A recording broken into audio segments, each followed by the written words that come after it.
Hello, আমি শিলাস লাইফস্টাইলে সবাইকে স্বাগত। আমি রাজস্থানে থাকি। রাজস্থানে আমি আমার সংসার একার হাতে কিভাবে গুছিয়ে নিয়েছি, সেটাই আপনাদের সঙ্গে তুলে ধরতে চাই। আশা করব আপনারাও আমার পাশে থাকবেন। আজকে চলে এসেছি একটা রেসিপি নিয়ে, রাজস্থানের ফেমাস রেসিপি, এটা কারি। আজকে ডেইলি ব্লগ নয়, আজকে রেসিপি নিয়ে চলে এসেছি ঘরে পাতা টক দই নিয়ে।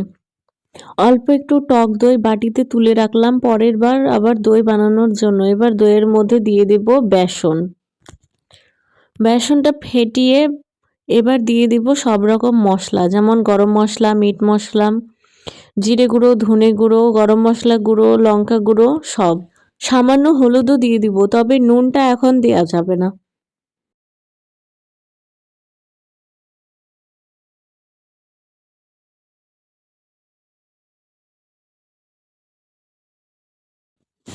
সব রকম মশলা দিয়ে ভালো করে মিশিয়ে এবার দিয়ে দিব খানিকটা জল। জল দিয়ে আবার ভালো করে ফেটিয়ে নেব। কারি বানানোর জন্য যে ঘোলটা প্রয়োজন ছিল সেটা হয়ে গেছে। এবার ফোড়নে দেওয়ার জন্য পেঁয়াজ রসুনটা কেটে নেব।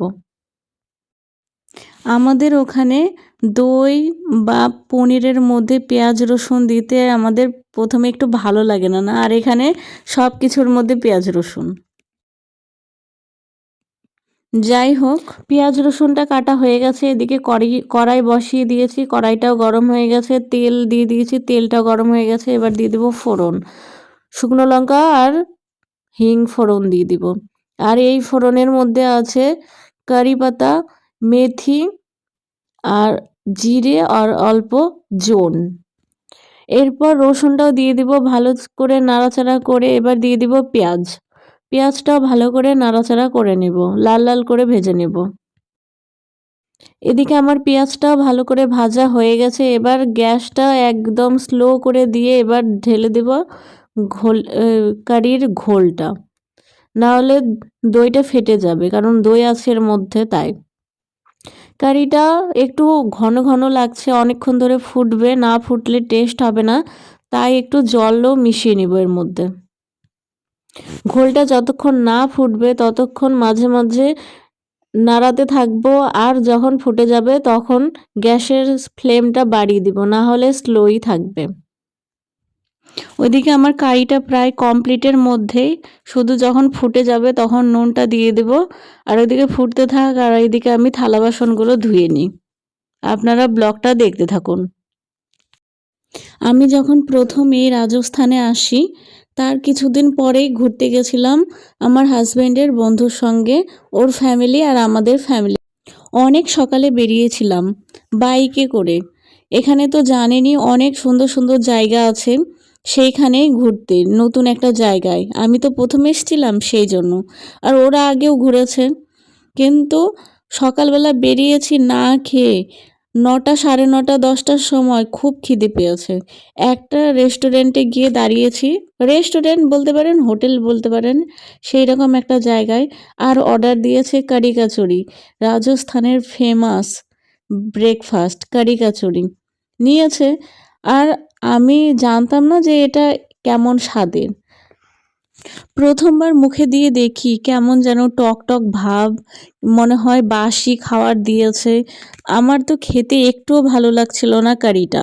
কচুরিটা অবশ্য ভালোই লাগছিল, কিন্তু কচুরিটা কেমন করে শুধু শুধু খাবো কারি ছাড়া, বা কোনো ঘুগনি নেই, কোনো তরকারি নেই, আলুর সবজি নেই। আলুর সবজি হলে তাও হতো। প্রথমবার তো আমি খাইনি, আমার হাজবেন্ড আমারটা খেয়ে নিয়েছিল, আর আমি দুটো সিঙ্গারা খেয়েছিলাম শুধু।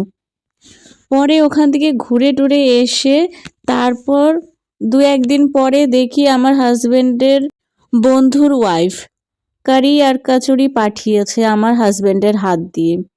পরে ধীরে ধীরে ধীরে ধীরে খেতে খেতে দেখি আমি তো খাবোই না, আমার হাজবেন্ড জোর করে আমাকে খাইয়েছে। পরে খেতে খেতে দেখি এত টেস্ট লাগছে, এখন তো মনে হয় যে আমাকে কারি দিয়ে সারাদিন যদি খেতে বলে তাও আমি খেতে পারবো। খুব টেস্ট লাগে, খুব। সেটা রুটি দিয়ে হোক, কিন্তু ভাত দিয়ে আমার ভালো লাগে না। রুটি দিয়ে হোক, লুচি দিয়ে হোক বা কচুরি দিয়ে হোক, সব কিছু দিয়ে আমি খেতে পারি। আর আমার ভীষণ ভীষণ ভালো লাগে। আমার মনে হয় যারা প্রথমবার খাবে তার প্রথমে একটু ভালোও লাগবে না, কিন্তু একবার যদি খাওয়া শিখে যায় তাহলে আর ভুলবেও না। ভীষণ টেস্টি একটা খাবার আর অনেক সুস্বাদু। আর রাজস্থানের এটা ফেমাস ব্রেকফাস্ট বলতে পারেন। সব দোকানেই পাওয়া যায়, যেমন আমাদের ওখানে পরোটা পাওয়া যায়, ঠিক তেমনই এখানে কারি কচুরি পাওয়া যায়।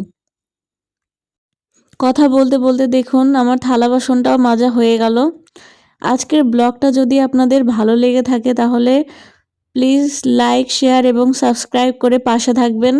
আর আমার কারিটাও দেখুন হওয়ার পথেই ফুটে উঠেছে, এখন নুনটাও দিয়ে দিব স্বাদ মতো। আর গরম গরম রুটি, ঘি মাখানো রুটি আর কারির সঙ্গে কম্বিনেশনটা দেখুন, আজকে রাত্রে ডিনারটা একদম জমে যাবে। কারি দেখে দেখুন আমার হাজব্যান্ডের মুখের হাসিটা কতটা চওড়া হয়ে গেছে।